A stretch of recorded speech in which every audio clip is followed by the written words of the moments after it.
Os Atlantes tinham armado a energia dos cristais, através da ajuda de Marduk, que tinha lhes dado a tecnologia, e estavam em vias de executar os planos de Marduk para a dominação mundial. Mas isto nunca viria a acontecer. A Lemúria estava se esforçando para manter sua forma liriana/siriana de governo e manter relações pacíficas com os Atlantes. Muitos lemurianos já tinham migrado da Atlântida para outras partes do planeta. Muitos tinham ouvido e tinham acreditado nas profecias sobre a iminente destruição da Lemúria. Algumas áreas em particular eram aquelas hoje conhecidas como América do Sul, México, América Noroeste e Europa Central. Depois da morte dos dinossauros, ou da maioria deles, de qualquer forma a transferência das almas dos sirianos terrestres estava completa. Tinha levado muito tempo, devido à fragmentação de algumas das almas. Muitos destes sirianos terrestres não queriam se transferir. Assim eles fragmentaram a si mesmos, o que lhes permitiria experimentar a vida em um corpo humano enquanto ainda estivessem em um corpo animal. Isto lhes deu a oportunidade de provar a vida em um corpo humano antes de fazer o salto final. Eles não estavam totalmente convencidos de que aquela vida em um corpo humano era uma vida privilegiada. Esse aperfeiçoamento do corpo humano pronto para a evolução espiritual foi chamado pelos nibiruanos de aperfeiçoamento crístico. Adão e Eva. O homem é, sem dúvida alguma, formada fisicamente pelo barro da terra. Mas os seus criadores e construtores foram muitos. Os primeiros Deanes, que receberam a missão de criar o homem à sua imagem, podiam tão somente projetar as próprias sombras a fim de que, como em um modelo delicado, sobre elas trabalhassem os espíritos da natureza. Adão e Eva, Adapa e Lilith, Amélios, líder dos sirianos etéricos, liderou o processo de evolução da espécie humana neste momento, nascendo ele mesmo como Adão, Adapa. Adapa nasceu como humano, réptil, felino, e com linhagem sanguínea cariana. Não, Adão não foi o primeiro homem e Eva não foi a primeira mulher humana, porém foram os primeiros que tinham realmente possibilidades de evolução, com as 12 hélices do DNA ativas e funcionando. Assim, Enkidu e Usag geraram em seus laboratórios e com seu próprio material genético corpos humanos voltados ao propósito da evolução, não apenas física e mental, mas espiritual. Isto foi realizado por Enki, que doou o esperma para fertilizar um ovo concedido por Nin. Este ovo fertilizado foi então inserido no útero de Nin e Usag. Em pouco tempo, Nin deu à luz a Adapa, Amélios. Ele era um bebê humano perfeito, e através dele seria realizada eventualmente a integração das duas raças principais do jogo da polaridade. Isto significa que a humanidade carregaria o DNA reptiliano e humano. Quando nós finalmente nos aceitamos e nos amamos, nós amamos todos os nossos aspectos reptilianos e humanos. Os DNA felino e cariano foram adicionados ao aperfeiçoamento crístico para prover um impulso adicional de energia de amor destas duas raças que já tinham realizado esta integração da luz e das trevas. Enki e Nin transbordaram a Adapa de amor, da mesma forma que quaisquer pais amorosos fariam. Enki lhe ensinou tudo o que ele sabia, e Enki era, e ainda é, extremamente bem instruído. Quando Adapa tinha 2 anos, foi tirado o esperma dele e fertilizado, para o nascimento de sua outra metade. Os nibiruanos a chamaram de Lilith. Vocês a chamam de Eva e por vezes de Amélia ou Madalena. A mãe dela foi Nin e Usag. Ambos eram seres plenamente conscientes, como foram os filhos deles. Lilith cresceu com Adapa, brincando no jardim do Éden. A combinação de Éden. A coisa mais importante sobre este aperfeiçoamento é que ele pavimentaria o caminho para a evolução espiritual dos sirianos terrestres, agora finalmente habitando apenas corpos humanos. Também foram criados adões para as raças vermelhas, amarelas e morenas no planeta e colocados nos locais escolhidos pela hierarquia espiritual. Adapa e Lilith ficaram com seus pais no Iden ou como vocês o chamam, o Jardim do Éden. Amélios/Adapa, como todo mundo encarnado no plano terrestre, concordou em esquecer quem ele era quando encarnou. Mas ele começou a lembrar novamente, da mesma maneira que vocês têm lembrado. Ele e Lilith foram unidos um ao outro conforme a lei pleiadiana. Lilith era parente de Adapa, pois ela veio do esperma dele. O Deus bíblico no jardim do Éden não era ninguém mais que Enlil. A cobra, ou serpente, no jardim do Éden, era Enki. A serpente é o símbolo de Enki. Adão e Eva e o incidente da maçã. O querubim colocado à porta do jardim do Éden após a queda sugeriu aos veneráveis intérpretes a ideia de que o castigo se relacionava com a ciência proibida ou conhecimento divino. Conhecimento que geralmente acarreta outra queda, a dos deuses ou de Deus na estima do homem. Lilith, Eva, não entregou a Adão, Adapa, uma maçã para comer. Isto foi escrito na Bíblia pelos patronos da Igreja para imprimir na humanidade o fato de que a mulher, e o pecado da mulher, provocaram a queda do homem. Tudo isso foi feito com a ajuda de Marduk. Na ocasião em que isto aconteceu, as igrejas estavam tentando anular o sistema matriarcal, que era mundial na época. A deusa deveria ser anulada e reprimida. Da mesma forma que a suposta crucificação de Cristo, o incidente da maçã nunca aconteceu, mas foi escrito pelos patronos da igreja, apoiados pelo Deus único Marduk para imprimir na humanidade a ideia de pecado. Os patronos da igreja seriam então os únicos que poderiam perdoar a humanidade do pecado, através do sangue de Cristo. Ano alerta a todos com muita veemência: não há nenhum pecado. Jesus Cristo foi, e ainda está sendo, convenientemente usado pelas igrejas para controlar a humanidade.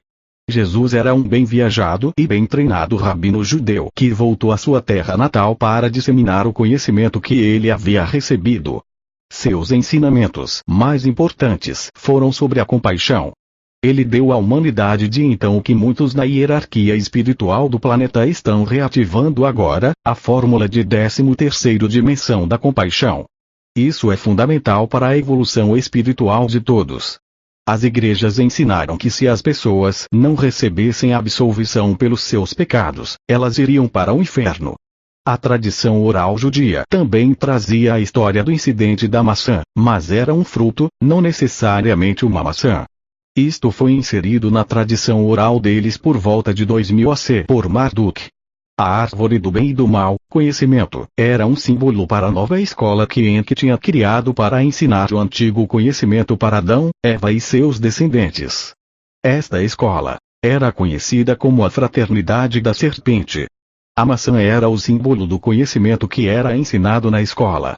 Enlil não estava furioso com Adapa e Lilith como diz na Bíblia. Ao contrário, ele estava bravo com Enki porque ele tinha instruído os filhos de Adapa e Lilith. Ele estava preocupado que as futuras gerações deles se autodestruíssem. Enlil sentia que tanto conhecimento nas mãos de pessoas que careciam de maturidade espiritual poderia conduzir à destruição desta nova raça por suas próprias mãos. E havia fartura ao redor para encorajar a destruição, na forma dos reptilianos e Marduk. Marduk os usaria para favorecer os planos dele e de sua avó para a dominação da Terra pelos reptilianos. Olhe seu mundo hoje, e você entenderá como ele se sentia. Isto seria comparado a colocar uma banana de dinamite nas mãos de uma criança e lhe dar um fósforo. Foi escrito que Enlil repugnou a humanidade. Não foi assim. E Enlil também não expulsou Adão e Eva do jardim do Éden. Ele estava encarregado de realizar o plano divino dos sirianos terrestres, esta nova raça que deve ser a guardiã do planeta Terra. O desejo dele era salvá-los da destruição nas mãos dos reptilianos, assim eles poderiam completar sua evolução e poderiam assumir o comando como os herdeiros e guardiães da Terra. Isto então os libertaria e libertaria aos nibiruanos/pleiadianos do papel de pais. Há muitos interesses envolvidos nisso e vocês devem antes de tudo abrir os olhos. E procurar escolher melhor os seus deuses, os seus conhecimentos e buscar a emancipação verdadeira e não a dependência de um conhecimento que não os libertará, apenas os fará uma engrenagem na grande máquina tecnológica reptiliana, que reivindica toda a sua força pessoal para si mesma. A fraternidade da serpente. Abrindo as páginas do mistério, há muitos conceitos que nem sequer suspeitávamos que existiram ou que ainda existem. Muitas escolas de mistérios vieram e se foram e a maioria da humanidade recente nem sequer teve um raio de luz, um instant, um pequeno flash de onde poderia estar sendo distribuída essa substância valiosa chamada conhecimento, em que criou a fraternidade da serpente para iniciar o treinamento espiritual de Adapa e seus descendentes. Ela era uma escola, uma das precursoras das escolas de mistérios, e, também, posteriormente das lojas maçônicas. O uso da maçã como um símbolo começou com Enki e persistiu até os seus dias atuais. Como mencionamos, Enlil não aprovava completamente esta educação espiritual dos descendentes de Adapa, então ele e Enki entraram em atrito. Enki estava lhes ensinando leis universais, geometria sagrada e as muitas técnicas para manipular energia, junto com seus ensinamentos espirituais. Enlil estava ciente de que o plano divino pedia lentidão e que a evolução espiritual deveria estar à frente da evolução tecnológica, isto impediria que os humanos se matassem com sua própria tecnologia. Enlil, como herdeiro natural da Terra, representa sempre a concordância com a hierarquia espiritual dos felinos. Enki, como aquele que reivindica o trono, está sempre dando aos humanos motivos para estar ao seu lado. Anu diz que o seu filho Enki realmente ama a humanidade, mas a tecnologia doada por suas escolas de mistérios durante todo o período histórico recente geraram um desequilíbrio perverso para a humanidade entre o desenvolvimento tecnológico e o desenvolvimento espiritual. Naquele momento da primeira escola, a Fraternidade da Serpente, foi possível chegar a um acordo entre os dois irmãos, através da intervenção e ajuda da Federação Galáctica, a hierarquia espiritual e outros. Foi decidido que Adapa e seus filhos seriam transferidos para seu próprio local, fora daqueles limites do Éden. Até este tempo, eles tinham sido cuidados pelos Pleiadianos, especialmente Enki e Ninhursag, seus pais. Esta mudança faria com que sua sobrevivência fosse a principal prioridade deles, desta forma atrasando sua evolução tecnológica e permitindo que sua evolução espiritual permanecesse sempre um passo à frente desta evolução tecnológica. Ou seja, Adapa e Lilith foram expulsos do paraíso efetivamente. A Irmandade da Serpente continuaria, mas só alguns poucos seriam treinados em cada geração. Este foi o começo do sacerdócio no planeta Terra. Infelizmente, a Irmandade da Serpente se corrompeu, pois os sacerdotes, diante do poder do conhecimento, tornaram-se famintos por esse poder. E esse tem sido o dilema de todas as escolas esotéricas, o equilíbrio entre o poder, o amor e a sabedoria. Algo que não foi resolvido até os dias atuais. Inanna, também, ajudou muito na instrução/educação da humanidade. Para os projetos para a Terra, a sua família e os Anunnakis requeriam de um fluxo fixo e renovado de trabalhadores. Como Anu e Antu tinham instruído a Inanna nas artes do amor e da reprodução, seu trabalho era educar aos astronautas e aos Lulus quanto às frequências mais eficazes da experiência sexual. Ela ficou muito feliz. Para este fim, construiu fabulosos templos e dava origem a cerimônias e ritos maravilhosos. Modificou os ritos tradicionais tântricos das Pleiades para que se ajustassem aos objetivos de sua família na Terra. Inanna conta que para si, isso foi pura diversão. Alguns poderiam chamar de orgias as suas cerimônias, mas ela as chamava de minhas criações artísticas. A palavra orgia reflete a atitude triste da cultura contemporânea terrestre para a união mais sagrada com o primeiro Criador. A experiência sexual é muito mais que uma fricção. É a chave do poder do ser humano, é a secreção de todos os sistemas hormonais que elevam as energias e unem dois seres em uma união sagrada. O respeito por esta experiência produz bebês mais saudáveis e magnetiza uma alma similar à frequência que se gera e emite. As habilidades telepáticas dos Lulus os converteram em gênios. Esses primeiros tempos foram na verdade grandiosos. Também lhes foi ensinado a nunca questionar nada. À medida que os Lulus se multiplicavam, os Anunnakis e os membros da família de Anu começaram a copular com eles. O nível de interesse sexual saiu do controle e isto transtornou a Enlil, mais uma vez. Ele nunca esteve de acordo com que lhes dessemos a capacidade de reproduzir sem o controle total por parte dos Nibiruanos. Os rasgos inimitáveis das capacidades telepáticas dos Lulus lhe adicionavam uma emoção desconhecida à experiência sexual, especialmente depois de que foram treinados por Inanna. Correu o rumor de que os deuses estavam indo aos bosques para brincar e reproduzir-se com os Lulus.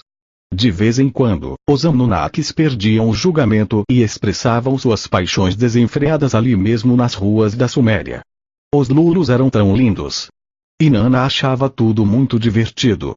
Naqueles dias, o nascimento não era o processo doloroso que conhecem hoje. Era fácil e um momento mágico para ser um com a deusa de toda a vida.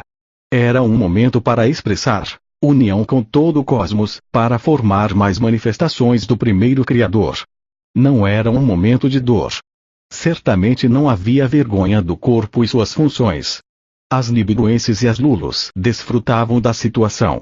Cada nascimento trazia mais lulos e mais festividades, mais diversão e mais cerveja. Com os grãos silvestres que cresciam na terra foi desenvolvido aguamiel e as cervejas mais deliciosas.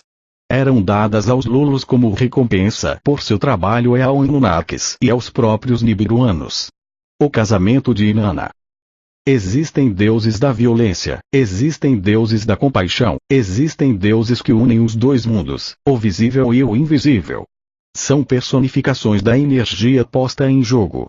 Mas a fonte última da energia permanece um mistério. Enquanto o dia de seu casamento se aproxima, comece a pensar seriamente sobre o que simbolizará o compromisso de amor entre você e seu noivo/noiva. Morar na mesma casa, suas alianças de casamento, a aprovação da família, a superaprovação da sociedade, um bom negócio, construir uma família feliz, viver no paraíso, amar. Não se preocupe tanto assim. Os deuses também estavam bem perdidos quanto a isso, ou ainda estão. À medida que passava o tempo na Terra, seguia-se subdividindo os territórios entre os filhos de Enki e Enlil para evitar a guerra.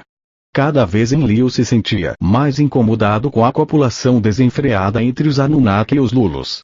Isto lhe causou uma obsessão, pensou que sua estirpe se estava corrompendo por causa deste cruzamento incontrolado e se zangou pela proliferação dos Lulos. Já se tinham estabelecido muitas hierarquias sociais entre os Lulos. Havia muita discussão quanto a quem tinha mais sangue divino, quem estava aparentado com qual deus e até onde se prolongava sua linhagem, assim como hoje em dia muitos humanos pretendem pertencer a tal ou qual realeza. O irmão de Inanna, Utu e seus pais a pressionavam para que formasse um matrimônio poderoso, o que daria muito mais força a esse ramo da família. Seguras no meio do poder que lhes garantia um matrimônio, as mulheres dessa família tranquilamente tomavam seus postos ao lado de seus maridos. Mas tranquilamente é uma palavra que não agradava a Inanna. Ela desejava o poder para si, não queria que ninguém a controlasse. Na cultura pleiadiana, a energia feminina é respeitada. A lei permitia às mulheres direitos iguais, assim como a oportunidade de expressar seus talentos inatos. Não obstante, a maioria das mulheres dependiam de um bom matrimônio para definir seu posto no mundo. Poder-se-ia dizer que a mulher pleiadiana era considerada igual ao homem, mas sob certas condições, e os limites destas eram fixados pela natureza individual de cada mulher. Casou-se com seu primo Dumuzi, irmão mais novo de Marduk, filho de Enki. Inanna não admirava Dumuzi, o considerava, inclusive, frívolo e egoísta. Passava o tempo olhando-se em um espelho, esperando que o atendessem. Sua mãe vivia para ele, concedia-lhe todos os seus desejos. Inanna o evitava o quanto podia. Estava tão aborrecida que assumiu tarefas extras nos templos do amor, como se conhecia seus templos. Inventava toda classe de desculpas e em sua nave voava de templo em templo, inaugurando toda classe de novas cerimônias. Comportava-se exatamente como um executivo moderno que parte em viagens de negócios só para afastar-se de sua mulher. Desenhou uma quantidade de rituais novos que tinha como centro Dumuzi e ela com fim de pacificá-lo, a ele e as suas famílias. Os rituais continham todo este assunto a respeito de seu matrimônio e a arte de fazer o amor, a respeito da esposa tímida e seu maravilhoso marido. Esta primeira telenovela deu aos Lulos arquétipos sobre os quais moldar suas próprias vidas. Os rituais se desenharam para estimulá-los a produzir filhos dentro de um ambiente feliz. Era um escapamento à fantasia. Ela inventou sua vida em um ritual como queria que fosse, mas não o era. Os nibiruanos já estiveram sobre e ao redor da Terra durante quase 500 mil de seus anos. Os Lulos só começaram a escrever a respeito deles nessas tabuletas de argila faz 5.000 anos. Pensem nisso. Transcorreram séculos enquanto as histórias passavam sem recordações, lembranças e registros. Inclusive, nos primeiros tempos os Lulos tinham uma maior capacidade de memorizar dados. Não obstante, a consciência que eles tinham dos Pleiadianos como deuses oniscientes era controlada pelos deuses. Eles foram programados para não questionar, e os que faziam eram esquivados ou assassinados. Os Nibiruanos necessitavam de operários e não queriam que os Lulos chegassem a ser iguais a eles. Mantinham-os limitados. As tabuletas de argila registram somente o que eles lhes permitiram que os escribas copiassem Marduk e o conhecimento na Atlântida. Durante a queda da Atlântida na nossa história, ocorreram fenômenos marcantes para a realidade como a experimentamos hoje. Aquilo que hoje pensamos e entendemos desse período Atlante terá muito a ver com a nossa capacidade para solucionar os nossos próprios problemas no presente. Ano explica que por volta de 11.000 AC, esta nova raça recriada nos laboratórios nibiruanos para a evolução espiritual, tinha se degenerado a tal ponto que seria melhor recomeçá-la. Os Atlantes eram a principal razão para esta decisão, devido à influência de Marduk e seus aliados reptilianos. O desejo deles de dominar o mundo criou guerra sobre o planeta. E sob essa ótica, o dilúvio bíblico não foi causado pelo casamento entre os astronautas com as filhas dos homens, os Lulos, como alguns acreditam, inclusive Inanna. Ano diz que o contrário, ele foi devido às ações de Marduk na Atlântida.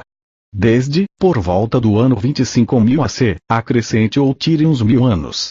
Os Atlantes, sob a direção de Marduk, tinham usado o poder do cristal gigante.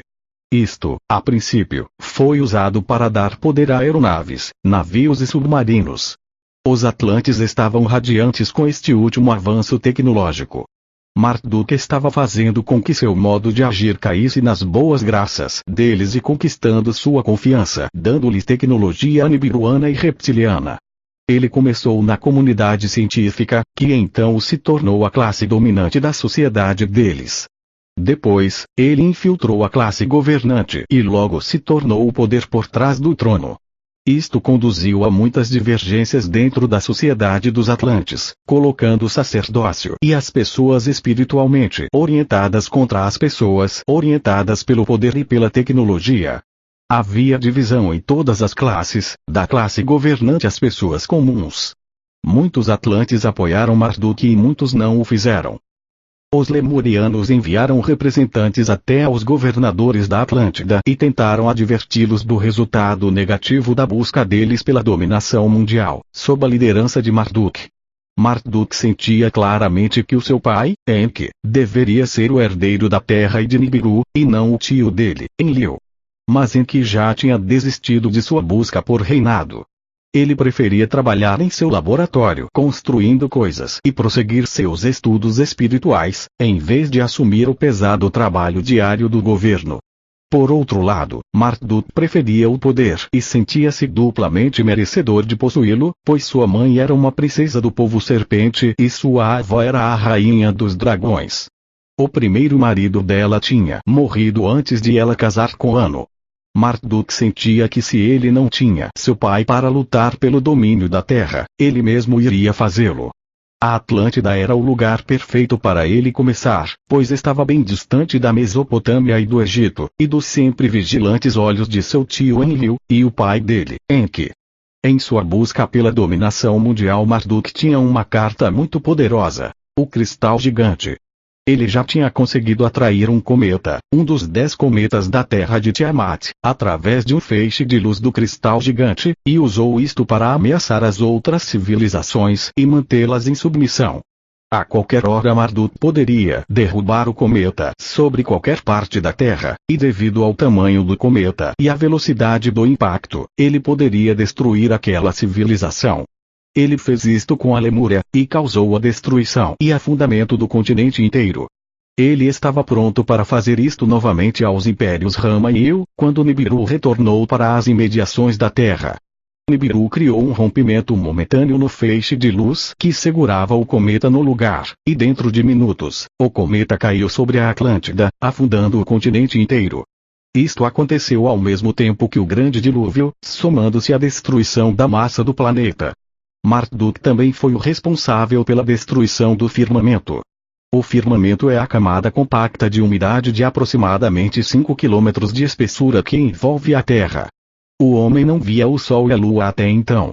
Assim como o avião, a Terra havia se tornado um ambiente subtropical, responsável por um exuberante jardim verde, conforme descrições em seus textos antigos. Isto só pode ser realizado se há um firmamento para filtrar os raios do Sol e prover umidade contínua. Os templos cristalinos estavam localizados nos subterrâneos da Mesopotâmia. Eles seguravam o firmamento em seu lugar. Marduk-Feset, seu filho, lançaram o ataque aos templos cristalinos da Grande Pirâmide no Egito. Isto causou os 40 dias e 40 noites de chuva, pois o firmamento desmoronou lentamente. Havia tanta água no firmamento quanto nos oceanos. Set usou uma arma a laser na Grande Pirâmide para realizar a tarefa.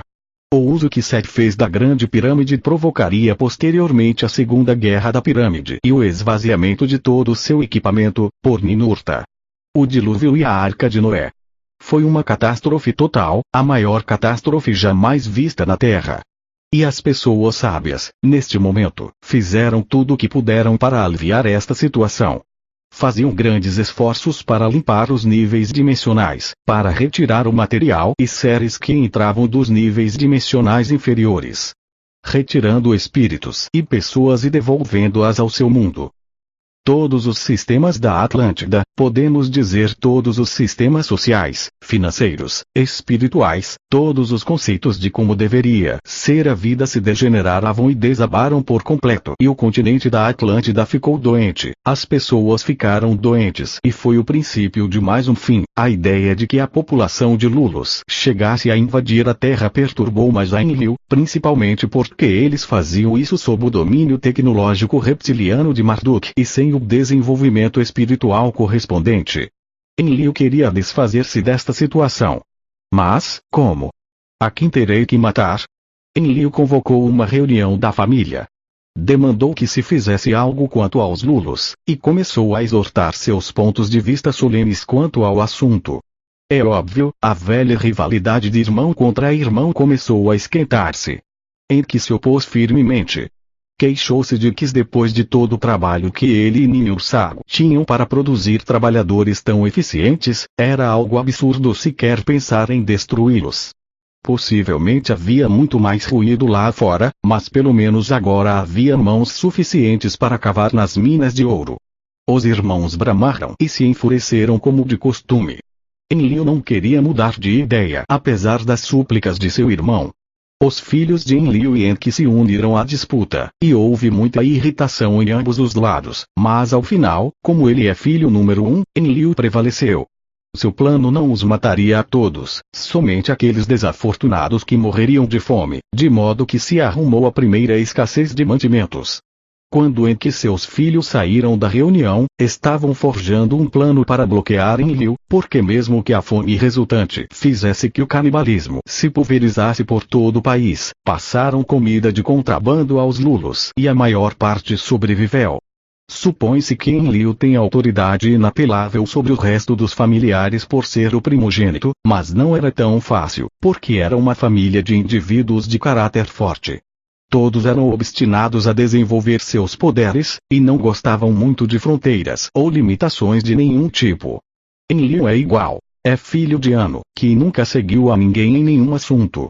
Uma vez que Enlil tinha tomado uma decisão e fixado seu rumo, era improvável que alguém pudesse dissuadi-lo a dar um passo atrás. Os Nibiruanos decidiram então não alertar os humanos do dilúvio iminente, devido à mudança orbital causada pela passagem de Nibiru, pois com Marduk estimulando a guerra por sobre o planeta, era só uma questão de tempo até que a humanidade fosse destruída de qualquer maneira. Marduk ambicionava ganhar o controle da Terra, das Pleiades e da galáxia. Uma vez que ele conquistasse o controle da Terra, ele estaria a apenas 2 passos de conquistar a galáxia. Para Marduk conseguir alcançar o seu plano de dominação, precisava apenas obter o controle dos Mes, o conhecimento que tudo controlava, codificado nos cristais. Os Mes daria ao possuidor total poder sobre qualquer coisa em particular que fosse controlada pelo Mes. Marduk buscava o controle da galáxia. Ele não se preocupava com a humanidade. A humanidade era apenas combustível para a máquina de guerra dele. O plano dele era destruí-la e permitir que os reptilianos repovoassem a Terra. Depois, ele destruiria o resto da humanidade nesta galáxia. Os reptilianos finalmente controlariam tudo que eles acreditavam pertencer a eles conforme o mito da criação deles. Marduk estava determinado a atingir este objetivo. Portudo, foi decidido não alertar os humanos. Enlil era o chefe de comunicações da estação espacial que dava a volta à Terra e foi o primeiro a saber da mudança polar que se aproximava. Muito por cima do planeta, os astronautas começaram a observar as flutuações magnéticas e os bamboleios inevitáveis. O eixo do planeta estava a ponto de voltear-se. Isto já havia acontecido antes, mas nunca tinha havido uma população tão numerosa para evacuar. Assim como nos dias de hoje. Enlil guardou tudo em segredo e decidiu aguardar até o último momento possível, de modo que só houvesse tempo suficiente para transportar as famílias de Anu e aos Anunnakis à estação de embarque. Assegurou-se de que não houvesse tempo suficiente para resgatar aos Lulos. Quando chegou o momento, a família de Anu deixou o planeta e mudaram para a plataforma espacial em órbita, para esperar a inundação. E, de uma forma inesperada para a grande maioria, o grande dilúvio nos aconteceu. Enki enviou a seu piloto, Matali, para recolher a família. Eles não conseguiam sequer compreender a gravidade do que vinha. Inanna estava sentada na nave, chorando nos braços de Ninhursag. Dos portais viram como uma onda tragava as planícies da terra e arrastava os preciosos Lulos. Nunca antes ela havia experimentado uma perda, e não estava pronta para sentir algo assim.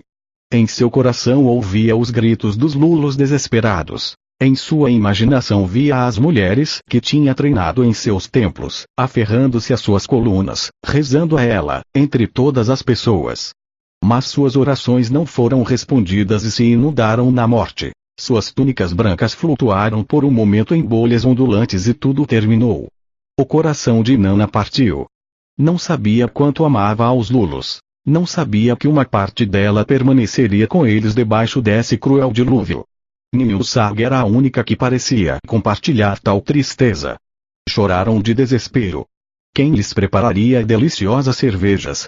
Quem procuraria o ouro? Os espiões do Enki lhe tinham informado da mudança polar. Em todas as culturas antigas da Terra há histórias de um dilúvio e um homem que se salvou em uma arca. Enki escolheu a esse homem. Informado de que haveria um grande dilúvio, Enki resolveu salvar pelo menos uma família dos Lulos. Em meio de sua vaidade, escolheu um homem de sua mesma dotação genética. Todas essas histórias dizem que Noé foi escolhido por sua bondade, pois, Noé inclusive se parecia com Enki. E não houve uma arca, foi um submarino, e os animais em pares era realmente material genético armazenado apropriadamente para que pudessem ser recriados mais tarde. Desafiando a Enlil, Enki resgatou os Lulos. Quando Enlil descobriu os Lulos sobreviventes, enfureceu-se. Com seus filhos, lançou acusações de traição e outros crimes abomináveis contra Enki e seus filhos. Enlil sustentava que Enki tinha desafiado as leis de Anu. Por conseguinte, Enki pronunciou o melhor discurso de sua vida, astutamente elogiando e lisonjeando a Enlil por seu plano divino. Disse que Enlil, em meio da grandeza de sua sabedoria visionária, tinha escolhido um material genético de entre o lixo das espécies e chegou até o melhor que havia entre os Lulos. E que se esses sobreviventes solitários tinham suportado os horrores do dilúvio, então os seus genes deveriam ser dignos de servir a Anu e aos Nibiruanos. Para a surpresa de todos, Enlil acreditou. Acredito que estava trocando de opinião, pois onde conseguiria os operários para as minas e para construir seus monumentos? Cada membro da família jurou solenemente nunca mais voltar a destruir os Lulos. Em um momento de generosidade sincera, e possivelmente um pouco de culpa, Enlil concedeu a vida eterna a Noé, pelo menos como ela é conhecida pelos Pleiadianos. Depois do dilúvio, preparou-se então todo tipo de leis para regular a copulação e reprodução dos Lulos. Embora tudo resultou bem para as duas partes em conflito, houve uma mudança, uma piora da rivalidade entre Enlil e Enki. Todos sabiam que essa grande rivalidade ocasionaria outras dificuldades no futuro. Sem a sobrevivência de Noé e sua família teria sido muito mais difícil começar novamente. Em que verdadeiramente amava a humanidade, reflete Ano, e fez muitos sacrifícios através das eras, por vocês. Ele ter retornado até vocês muitas vezes em pontos decisivos de sua evolução para lhes mostrar o caminho. E devemos também incluir nisto. A verdade é que este foi um dos momentos mais tristes para todos os envolvidos, pois testemunharam a humanidade, e mais de 400 mil anos de trabalho serem destruídos. A família de Ano tinha subestimado os reptilianos e seu representante escolhido, o neto de Ano, Marduk, e seus desejos de possuir nosso planeta e a galáxia. E mais esta tentativa de integração das polaridades também tinha falhado. Esperamos que não façam o mesmo no seu presente. A reconstrução e a sucessão, as listas de reis sumérios, o registro de governantes, cidades e eventos organizados em ordem cronológica, dividem o todo formado pela pré-história e história em duas partes distintas, antes do dilúvio e depois do dilúvio. Na primeira época, os deuses da família de Ano, também conhecidos como Anunnakis, se considerarmos toda a população que chegou em Nibiru, e seus filhos nascidos de filhas dos homens, os chamados semideuses, reinavam sobre a terra. Na segunda, os governantes humanos, reis escolhidos por Ano, depois Enki/Ea e nomeados por Inanna, foram interpostos entre os deuses e o povo. Terra, 11.000 AC para 3.200 AC. Depois da inundação, os nibiruanos retornaram à Terra para começar a reconstrução. Enki e Enlil, principais herdeiros de Ano, trouxeram sementes, instrumentos para a lavoura e o conhecimento de agricultura animal para Noé e sua família. Noé começou a cultivar no sopé do Monte Ararat, onde o submarino com material genético havia assentado quando as águas baixaram. Ninurta e Nanar, herdeiros do lado de Enlil, ajudaram represando e escoando a área circunvizinha, como Enki tinha lhes ensinado a fazer. Por volta de 10.500 AC, a Mesopotâmia havia se recuperado juntamente com muitas outras áreas. A humanidade mais uma vez tinha se multiplicado e disseminado. A estação espacial foi reconstruída, mas desta vez em um novo local, o Monte Moria. O Monte Moria, como vocês sabem, se tornou conhecido como Jerusalém. As outras cidades pré-diluvianas de Nippur, Eridu e o restante também foram reconstruídas. As pirâmides sobreviveram à inundação, mas foi necessário escavar para fazê-las ressurgir novamente, pois estavam cobertas por muita areia e lixo orgânico. Por volta de 9.000 AC tudo havia voltado ao seu pleno ritmo. Enki havia devolvido o governo do Egito aos seus descendentes, Osíris e Set. Foram os filhos de Enki que construíram as pirâmides com a ajuda dos seus ancestrais os Kagas. E este era o seu maior orgulho, trazer para a Terra a atmosfera elevada de Nibiru e no início dos tempos para suas civilizações e empreendimentos no planeta. Muito embora as pirâmides não tenham impedido a decadência crescente da família de Ano na briga pelo poder. Marduk havia sido banido do Egito depois do seu desastre atlanteano, em que sabia que já não poderia confiar em seu filho Marduk. Haddad, um filho de Enlil, foi enviado para a América do Sul para encontrar ouro, e conseguiu. Enlil teve a ajuda de Nanar e Ninurta, o filho dele Nin, na administração do restante da terra. Logo ele teria que escolher um herdeiro também. Ele não teria que aderir à lei pleiadiana/nibiruana, pois, como estava na Terra, novas regras de sucessão poderiam ser feitas. Este foi o período de tempo no qual a geração mais jovem começou a lutar pelo poder da geração mais velha. A geração mais jovem consistia de, entre outros, Ninurta, Nanar, Utu, Inanna, Set, Osíris, Ninjishzida e claro, Marduk, embora Marduk estivesse neste jogo há bastante tempo. Estes foram os netos mais importantes de Ano. Neste período, também, os filhos e filhas da Terra, a humanidade terrestre, assume um novo papel, pois é a descendência dos deuses que governará e os jovens deuses será o poder por detrás do trono. As grandes linhagens terrestres que manterão o poder dos jovens deuses. também são os humanos na Terra que serviriam para fazer a propaganda daqueles deuses que a protegem, o poder e conhecimento que antes viria de uma conexão com o conhecimento estelar original passa a vir da exploração de uns pelos outros. O Kali Yuga acelera, em seus últimos anos, na direção da escuridão e da falta de harmonia com as leis cósmicas, os Yugas ou eras e as leis cósmicas. Brahma abre os olhos e Brahma fecha os olhos. Quanto tempo se passou? O pensamento hindu desenvolveu um conceito de tempo cíclico através das doutrinas dos Yugas ou eras cósmicas.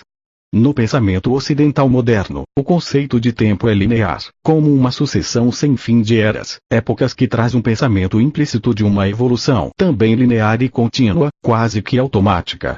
Assim como os gregos acreditavam que existiam 4 eras: a idade do ouro, da prata, do bronze e do ferro, que se sucede nessa ordem. A tradição hindu contempla esses ciclos históricos e os denomina da seguinte forma: Satya Yuga, Treta Yuga, Dvapara Yuga e Kali Yuga. Na sucessão dos yugas a humanidade descende de uma elevada plataforma espiritual, como é vivida no Satya Yuga, para um estado de gradual degeneração nas yugas subsequentes.